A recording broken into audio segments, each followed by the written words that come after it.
Where exactly is this Houston Texans team better than the Tampa Bay Buccaneers, who they host on Monday Night Football this upcoming Monday? A chance to get back into a groove and get in the win column for the Texans after they started 0-1 on the road against the Los Angeles Rams. Welcome to the channel. I'm Cody Stoots. Let's talk some Texans.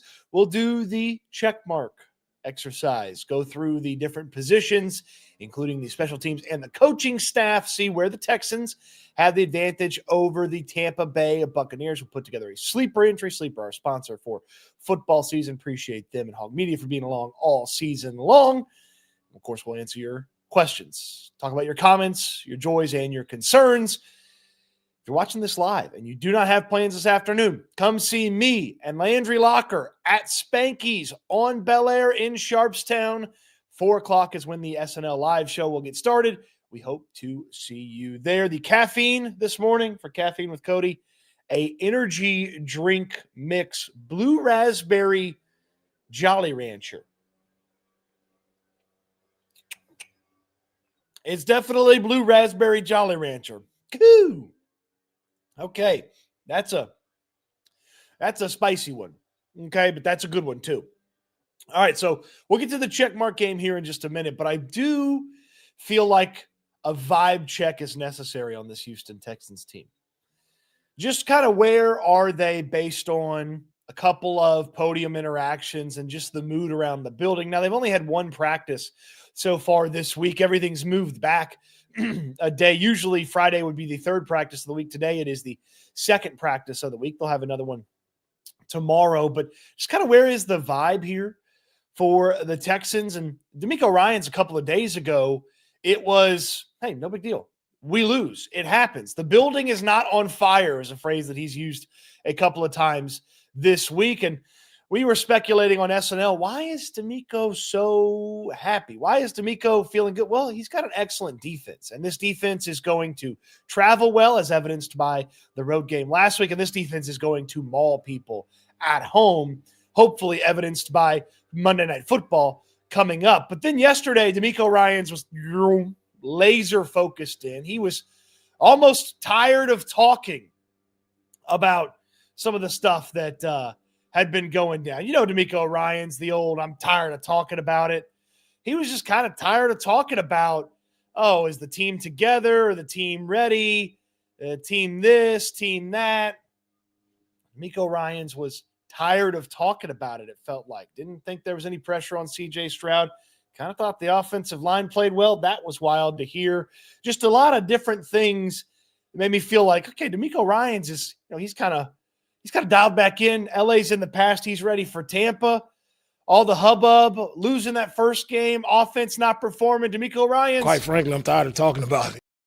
He was tired of talking about it. Now, obviously, that clip's from a couple weeks ago, but you get the gist. And then I really kind of liked C.J. Stroud's approach to things. And I felt like coming off of the C.J. Stroud podium that there's a lot of hope in that locker room, and there's a lot of excitement to showcase what they couldn't and didn't showcase in that first game.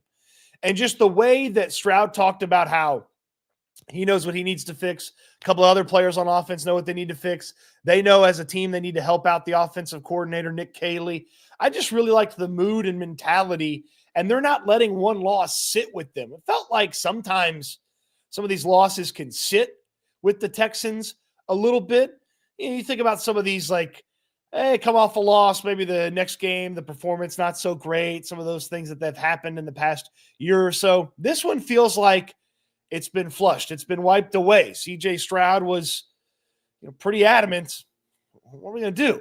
Sit around and pout about it? I don't know. Like, what are we going to do, sit around here and cry about it? Like, it's the NFL. It's part of the game. We played really bad, and we still had a chance to win.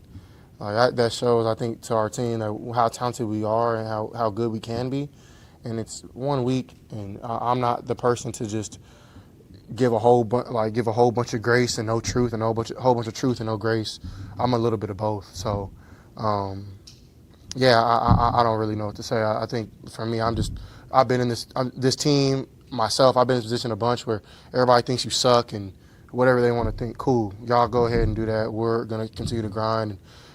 If we lay an egg again, we're going to get back up. We're going to trust each other. It really doesn't matter what everybody else thinks. So that was just one of many. And there was one point CJ went on, I think, for close to 4 minutes where he talked about, noise outside doesn't bother us. We know what we have in the building. And just really liked the mood, the mentality coming out of CJ Stroud at the podium and getting ready for this week. And there's no crying in football. Though he said, hey, we were one drive away. If we hadn't fumbled, we maybe could have scored. We'd have won. Yes, there'd still be some disappointment with the offense, the offensive line, and some of the things that we saw in that game, even if they had won. But maybe the microscope wouldn't be out on Nick Caley and the offensive line and not getting the ball to Nico Collins if the scoreboard had been on the Texans side. So the mood around NRG Stadium, there's no panic. As D'Amico Ryan said, the building's not burning down. But if you lose to the Buccaneers, there could be a fire in the corner. Okay? There could be a fire in the corner if you lose to the Buccaneers. So let's get to a couple comments, and then we'll get to the check marks here. Which position is better and worse for the Texans versus the Buccaneers? Marcus Johnson asks a very good question with a super chat. Appreciate you, Marcus. Super chat's cut to the front of the line. What is the expectation for the season now? The expectation is still the same from me for the Houston Texans. They need to go where they've never gone before to be successful this season. They need to play for an AFC championship. To go where they've never gone before as a franchise would be success this season.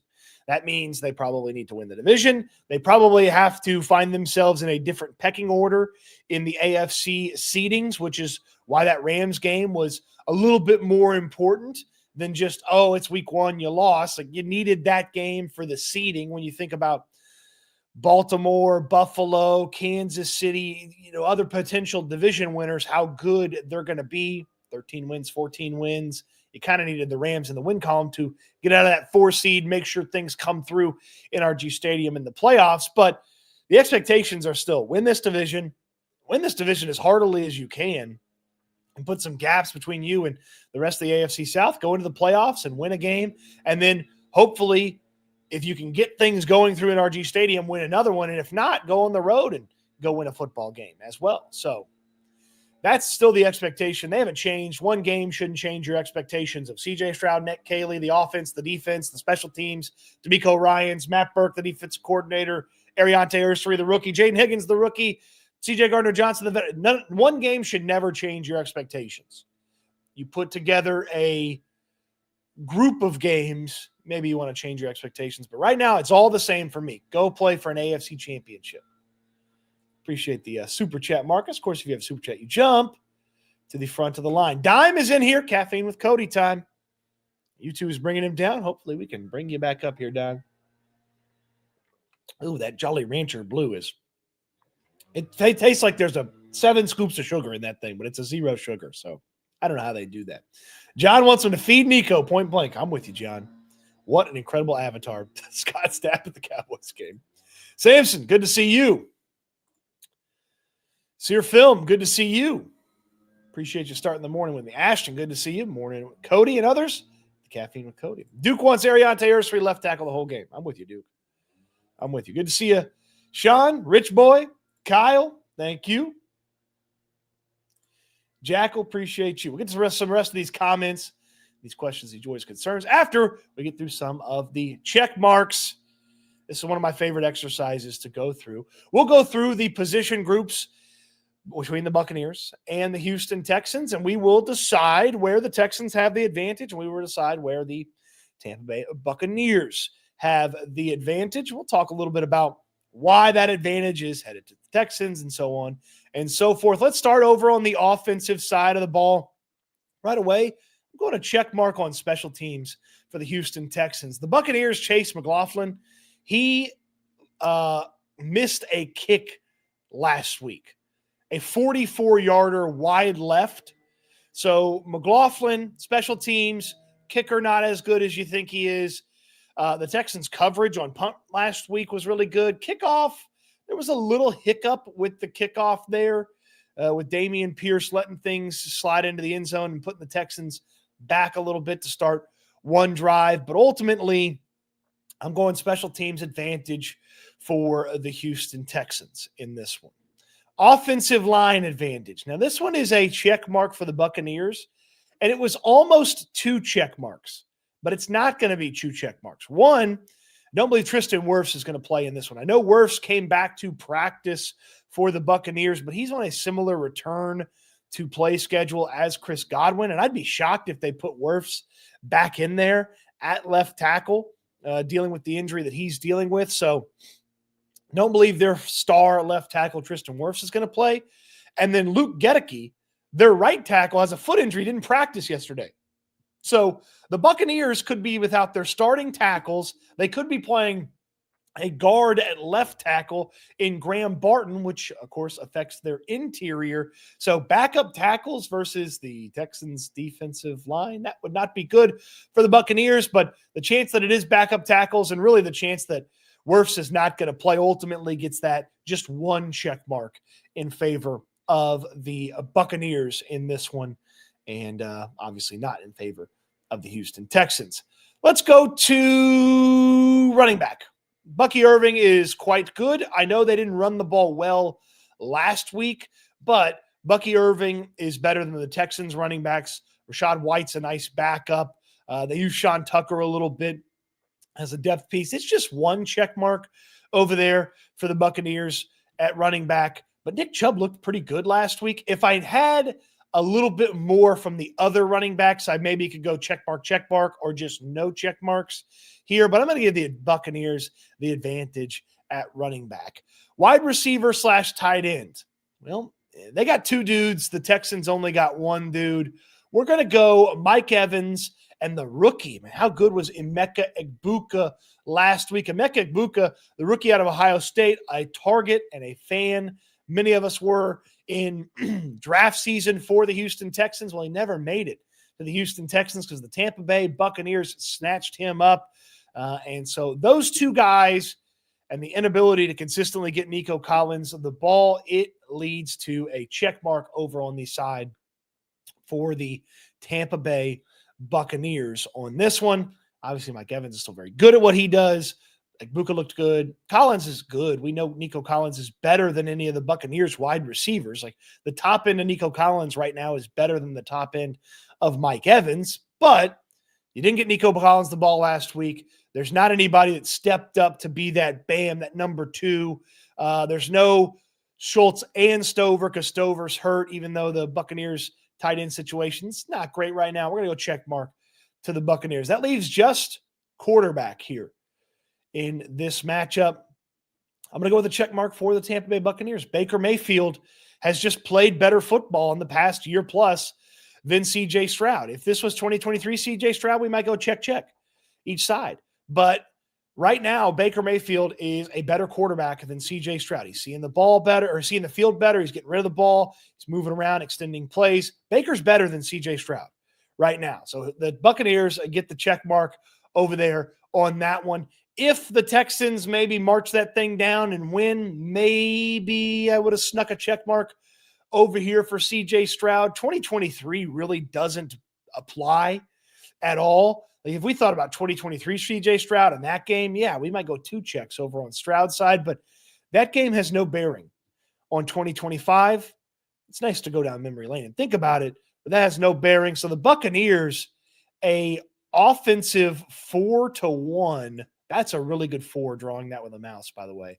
And then we'll do like a big fat traditional one here with the little base and the little tail there. So 4-1, when you look at the offense here, Buccaneers and Texans, I got a hunch the Texans will do some catching up when we get to the defensive side of the football. So 4-1 there for the Buccaneers after we look at the offense, with them winning quarterback, with them winning running back, with them winning wide receiver / tight end, and them also winning on the offensive line. It could have been worse because you could have had a situation where the offensive line was 2 checks for Tampa. That's not going to be the case right now. Let's get to the sleeper pick for today. Sleeper, our friends over at Sleeper have been fantastic here at the start of football season. It is daily fantasy. You're putting a couple of predictions together into one entry and you're multiplying your money if you win. And Sleeper's always got these fun free picks for you to add in. And you're going to get a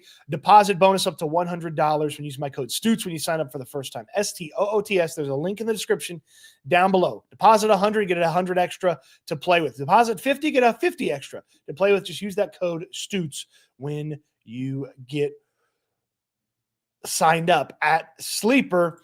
And this is the entry for the weekend and for today. It's pretty simple. We got that Josh Allen more than half a pass yard. We're going to use that freebie. Then we're going to scroll all the way down. We'll scroll all the way down to Tampa and Houston. And this one, we're not going to overcomplicate this one. We're going to be simple. We're going to slow down. You can sort it by stats here. And we're going to go down to sacks. And we're going to get Will Anderson more than half a sack. He's getting home. Backup tackles. Hello. Backup tackles. He's getting home. And then we're going to receptions. Again, no overthinking here. They're going to get Nico Collins the football. 5 wins us 25 if Anderson gets a sack and Nico Collins gets more than 5.5 receptions. That'd just be doubling his total from last week. Feels like that'd be pretty simple to do. This is the entry for the week. That Josh Allen easy one is pretty nice. And we get 5 times our entry. It's that simple. You're putting predictions together in the Sleeper app. So download it today. Use the code Stoots when you sign up. Terms and conditions do apply. Check them out in Sleeper's terms and conditions. Operational in over 25 states. Appreciate Sleeper for being a sponsor this football season. Couple more comments. We'll get to the defense and ultimately find out who's winning the checkmark game here at the end. Patrick, good to see you. Dime's in here. Gio is in here. Jordan, appreciate you for being in. Patrick, being able to bounce back, be flexible is a trait this team definitely didn't have last year. Be great to showcase it this week against those Tampa Bay Buccaneers. Ashton, one of my biggest things, I'm sick and tired of the excuses. Been a fan since day one of this franchise. Stop, though. We have to execute better, BS, and just do it. Ashton's tired of the talk. Ashton wants results. I get it. I get it. Kevin says D'Amico's general mood is more suited for the general manager role. Needs someone to light a fire. This team's undisciplined. The coach never addresses anything about it. Well, he did kind of address it, though, because he said that penalties that happen for being an aggressive player doesn't bother him that much, but pre-snap penalties, not great. They do need to eliminate those pre-snap penalties. And that's on the players as much as it's on D'Amico. I mean, what's he going to do? You're going to bench Laken Tomlinson because he false starts? No. I mean, he's the best left guard you've got, unfortunately. Kurt's in Japan. Hey, good morning, Kurt. Miami does own NRG Stadium. Ado's going to be at Spanky's. We'll see you this afternoon, Ado. Get there at 4 o'clock. Neon Peacock merch. Defense, the only real answer. We ain't got nothing on offense playing the way they did last week. They got to be better. You're absolutely right about that. If they bring that offense to the game against Tampa, and maybe it's enough against that Buccaneers team, but it's still not going to look pretty. You'd love to see them light up the scoreboard on Monday Night Football. How likely is it? Josh is here. Good to see you, Josh. Hugh is in. The Texans win anyways. Well, we still got the other checks, Hugh. We still got to do the defense. Still got to do some defense. Phil Mass, do you think Caley had some razzle-dazzle to the offense this week? No, don't add razzle-dazzle. Just go back to the basics. Get the ball out of C.J. Stroud's hands. Get the ball to the wide receivers on quick routes. There is no razzle-dazzle craziness, okay? Don't be doing that. Get back to basics. All right, let's check mark the defense here. Let's walk through the defense. Let's go through what the Buccaneers have over here on defense. All right, so let's go with the safeties first. Now, Antoine Winfield is awesome. I really like Antoine Winfield. He is a phenomenal player, by the way. The Buccaneers had 4 coming over from offense, and the Texans had 1 coming over from offense. I love Antoine Winfield. D'Amico Ryans was very complimentary of Antoine Winfield. Tyke Smith is a young player that they've got that has some potential, draft pick from last year. But Winfield is one of the best safeties in all of football. So he's getting a check over on this side. But I also want to give, I know it didn't look great with with Puka Nacua getting after the safeties like he did, but I still like Kalen Bullock, and I still like C.J. Gardner-Johnson. So I'm giving a check on both sides here to this one. Okay, I'm going to check on both sides. Let's stick around in the secondary, and this is pretty much going to be the operation here for the Texans most of the time. Is cornerback is going to be a huge advantage almost every matchup that the Texans go into. They're going to have a big advantage. Now, these are no slouches over on Tampa Bay. Jamel Dean, Zion McCollum are both really nice players. Dean's a little bit older. I don't love their slot guy, Parrish, just from a size, weight, and obviously experience perspective because he's a rookie. But McCollum's a nice player. They just extended him. Dean's a nice player, a little bit older player. But they ain't Derek Stingley Jr. and Kamari Lassiter. So, if we're adding Petrie in there, maybe it hurts the chance for a extra one. But it's a big advantage here for me in this one. Linebacker, man, there's some talented veterans at linebacker here, led by Levante David and Azeez Al-Shire on each side. And Levante David's been doing it forever. But he's a little bit older, and the play has slipped a little bit. And you think about the rest of their linebackers, and I know they kind of consider some of their pass rushers as linebackers. We count them in the defensive line. I'm going to go with a check mark for the Texans here at linebacker because we didn't even see Christian Harris and E.J. Speed much. And Azeez Al-Shire obviously is very good. Henry Toto looks like a really nice player. So we're going with a check mark for the Texans. No check mark for the Buccaneers. Coaching staff. Okay. I'm going to check mark for DeMeco Ryans because Todd Bowles is a very good defensive coordinator and defensive play caller, but Todd Bowles doesn't have an elite defense. DeMeco Ryans has an elite defense. He calls the plays for the defense. Todd Bowles calls the plays for the defense over there in Tampa. Both play callers, week one, new play callers in both situations. I think Gizzard is the guy there in Tampa. They promoted him up the staff. I think that's who it is. Josh Gizzard. So they promoted him. Todd Bowles is obviously a fantastic defensive mind, but DeMeco Ryans has had better results coaching defense and calling plays at defense than Todd Bowles has. And Todd Bowles just has some of those moments where you're like, oh, that's what Todd Bowles brought to the table. Okay, so check mark for DeMeco Ryans. Then we get to the defensive line. I'm giving one check mark specifically for Vita Vea. I don't love a lot of the Buccaneers pass rush situation. They use Logan Hall, former UH Coug, in a couple of those situations. Hassan Reddick pass rushes for them. Yaya Diaby from Louisville is another pass rusher for them. But Vita Vea is the guy there in the middle that really sets the tone. He can get after the quarterback from that nose tackle spot. He can destroy your whole rushing attack from that nose tackle spot. Vita Vea is a monster. And don't sleep on Kalijah Cansey, their first-round pick from 2023. He's a really good defensive lineman as well. He'll help plug some things in there in the middle. Plus, he can rush the passer from the interior as well. So they're getting a check mark over there for those two big fellas in the middle. But the Texans are getting two check marks. When you got Will Anderson, you got Danielle Hunter, some juice there on the interior. The depth didn't really show up. In fact, it showed up in the wrong way with Darrell Taylor getting the encroachment penalty when everybody in the entire world knew the Rams weren't going to snap the ball. So that wasn't fun to watch in that matchup. I still like Danielle Hunter and Will Anderson going against backup tackles. Now, their advantage versus the Buccaneers greater than the Buccaneers pass rushers advantage over the Texans from that standpoint. So 4 for the Buccaneers. Let's go ahead and add 2 to their equation. And they check in with 6. That's the ugliest 6 I've ever drawn in my life. The Texans check in with 7 right here on their side. 1, 2, 3, 4, 5, 6, 7. And you add those up, and they end up with 8 in this one. 8-6. The Texans had the check mark game advantage last week. It didn't ultimately play out for them. Maybe it will play out for them on Monday Night Football, but I feel like the defensive line is that much better, especially from a pass rush perspective. Linebackers a little bit better, corners that much better. A lot of respect for the safety room over there in Tampa. And really, if you took this Texan safety check away, it would be it'd be the same. You'd have, well, no, it'd be 7-6, but you get my drift here.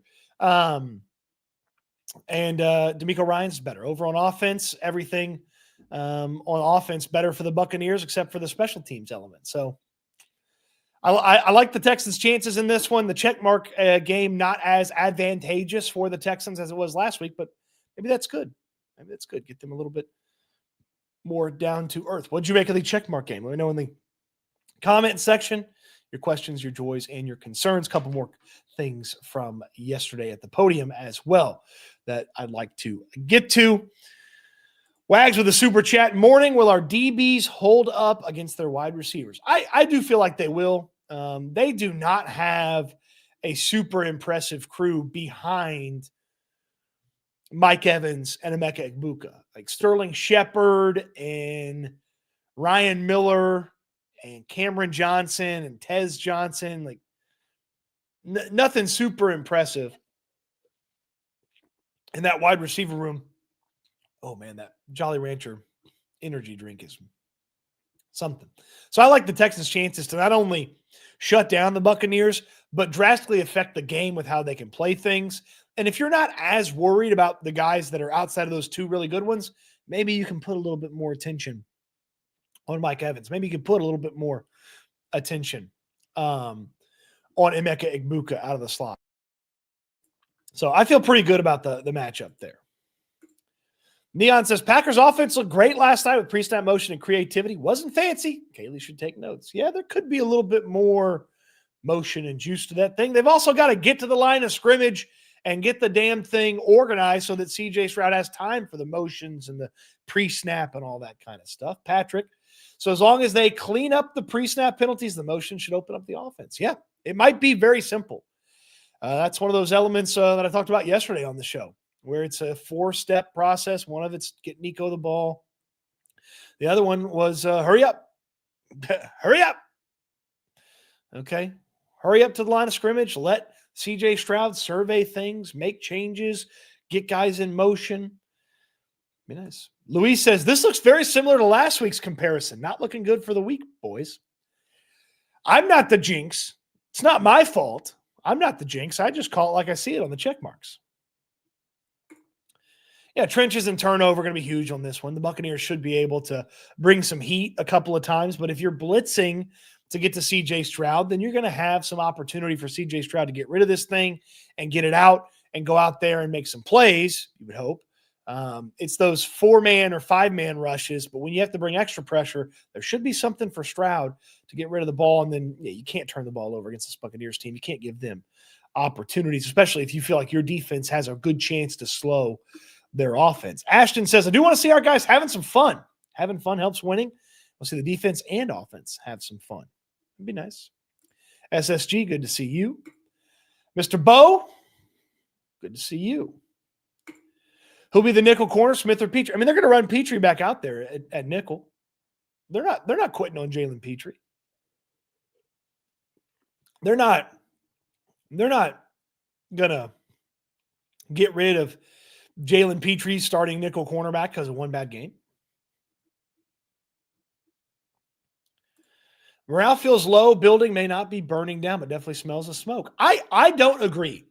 I don't feel like the morale is low around there. I know CJ was, a little bristly and prickly about some of the questions, but I thought his mood, the mentality, and what he said, I thought it was fine. I think he always looks tired. I know Landry was like, oh, he looks tired. He always looks tired to me. He always looks tired.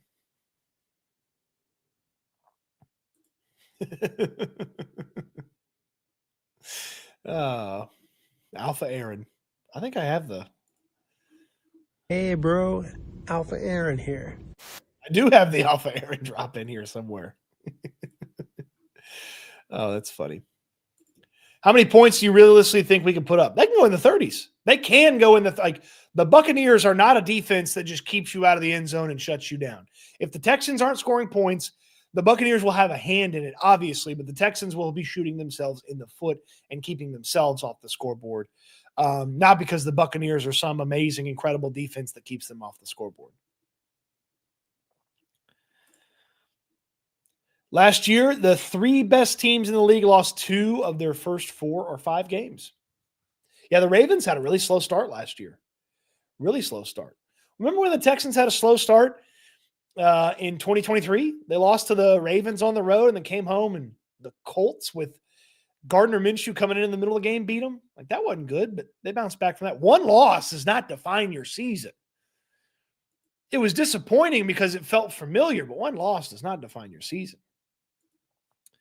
Hugh's ready to see more of the rookies. Jaden Higgins, Jalen Noel, Jalen Smith. Well, with Christian Kirk and Braxton Berrios still injured, you should see more Jalen Noel this week, and hopefully they can run some of those routes that we saw in the preseason where Noel runs a few feet, turns around, he's open, he gets the ball, and then he does some things with the ball in his hands. And then, yeah, I'd like to see a little bit more Jalen Smith, which is not something I thought I'd say on draft night when I was a little disappointed with his selection. Something got me interested in: battles, running back versus Tampa Bay defensive line.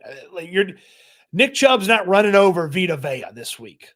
So you're going to have to move guys out of the way and open some things up for Nick Chubb. He was awesome with yards after the tackle last week and breaking tackles, the league leader in broken tackles last week. That's not going to be as easy against Kalijah Kancey and Vita Vea. Yeah, the game does start at 6 p.m., so you got to get in the seats early if you're going to get that home field advantage from the first kickoff. Yeah, Petrie around the line of scrimmage is a good player. He's not good in coverage right now. Touchdowns equal fun. Yeah, how about you score a freaking touchdown? Have some fun. The narrow path with Gage, he's a member of the channel. He wants to free the Woody. Not as bad as the Dolphins' morale. Nothing's as bad as the Dolphins' morale right now. Wags, hey, for Caffeine with Cody, can we pick your drinks?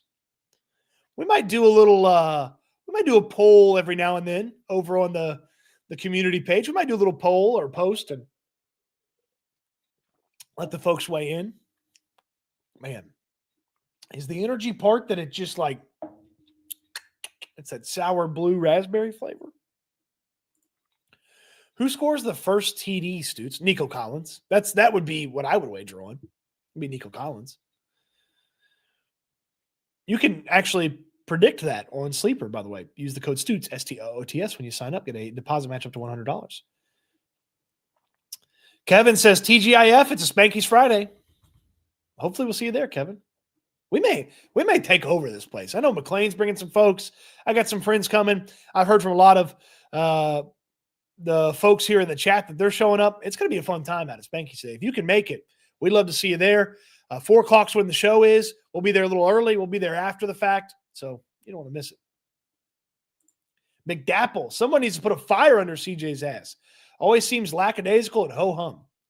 I didn't get that yesterday. I felt like he was relaxed and ready to prove that that's not who they were last week. I felt differently about that. Wags is coming up with new membership perks. Yeah.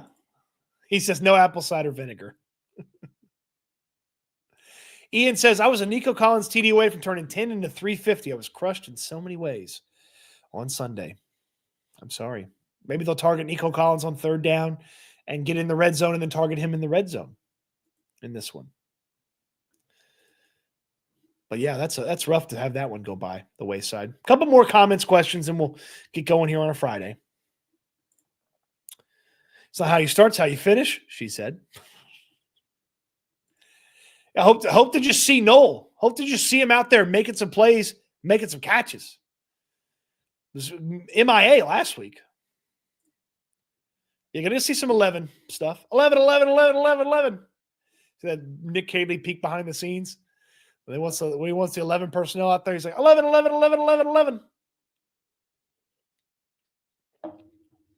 Yeah, a lot of love for Green Bay and what they were able to do last night. Motion guys snap it when they're at full sprints or corners. Also like the bunches where they screen off each other. They need some of that. Yeah. And I wonder if some of that is not available because they were playing behind. I know D'Amico Ryans has said that, and I know CJ Stroud said that. In fact, let's hear CJ, again, defend Nick Caley and talk about maybe why you didn't see some of the elements of the offense. We got to help Kels out, man. I think that's my biggest thing personally, and I think for the guys is not giving what play are you going to call on 2nd and 15, 2nd and 25, and we've had these problems for years, so 3rd and 14, 3rd and 12, like you can't live in that, and we do our coaches discourtesy of that and that's controllable by us. So I think that's a start. Personally, I got to be better just pocket movements and, checking the ball down when I need to check it down. And at the same time, staying aggressive. So, I think we just need to build a rhythm early on better. And I think we'll be better from that.